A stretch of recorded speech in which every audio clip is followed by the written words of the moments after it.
আমরা ভারতকে দেখিয়ে দেব ইনশাআল্লাহ, জিহাদের প্রেরণা নিয়ে যদি প্রয়োজন হয় বাংলাদেশের যুদ্ধ যদি করা লাগে ভারতের সাথে, আর যুদ্ধ করা লাগবে।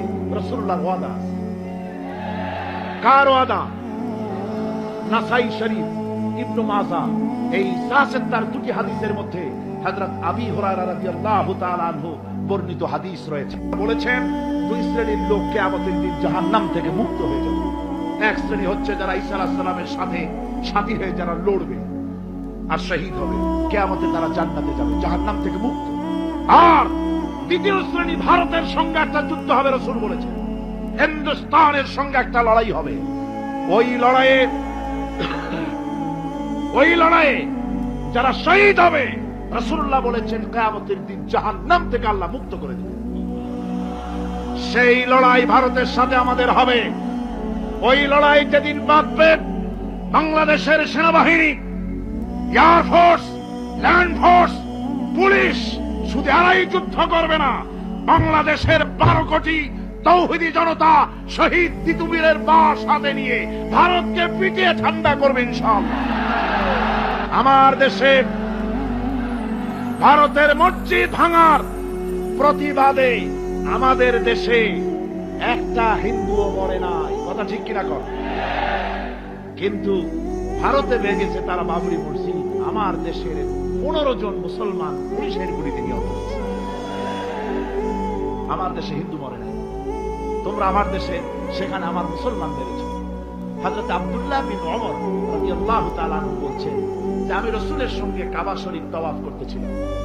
আমি বলতে শুনলাম রাসূল বলছেন, হে কাবা, তোমার কত মর্যাদা, তোমার কত সম্মান, তুমি কত মহান, তোমার কত ইজ্জত। তবে কাবা শুনে রেখো, আল্লাহ রাব্বুল আলামিনের একটা মুমিন বান্দার যে মর্যাদা, তোমার মর্যাদা যত হোক একটা মুমিনের চাইতে নিশ্চয়ই বেশি নয়। তোমরা মসজিদ ভেঙেছো আর আল্লাহর মুমিন বান্দাদেরকে ভেঙেছো। ভারত সরকার শুনে রাখো, মসজিদ ভাঙো নাই, তকদির ভেঙেছো। মসজিদ যেভাবে মসজিদের ইটগুলি টুকরা টুকরা হয়েছে, গোটা ভারত আজ হোক কাল হোক মসজিদের ইটের মতোই টুকরা টুকরা হয়ে যাবেই যাবে। তবে আমার দেশের মুসলমানদেরকে মনে রাখতে হবে, আমরা প্রতিশোধের নীতিতে বিশ্বাস করি না।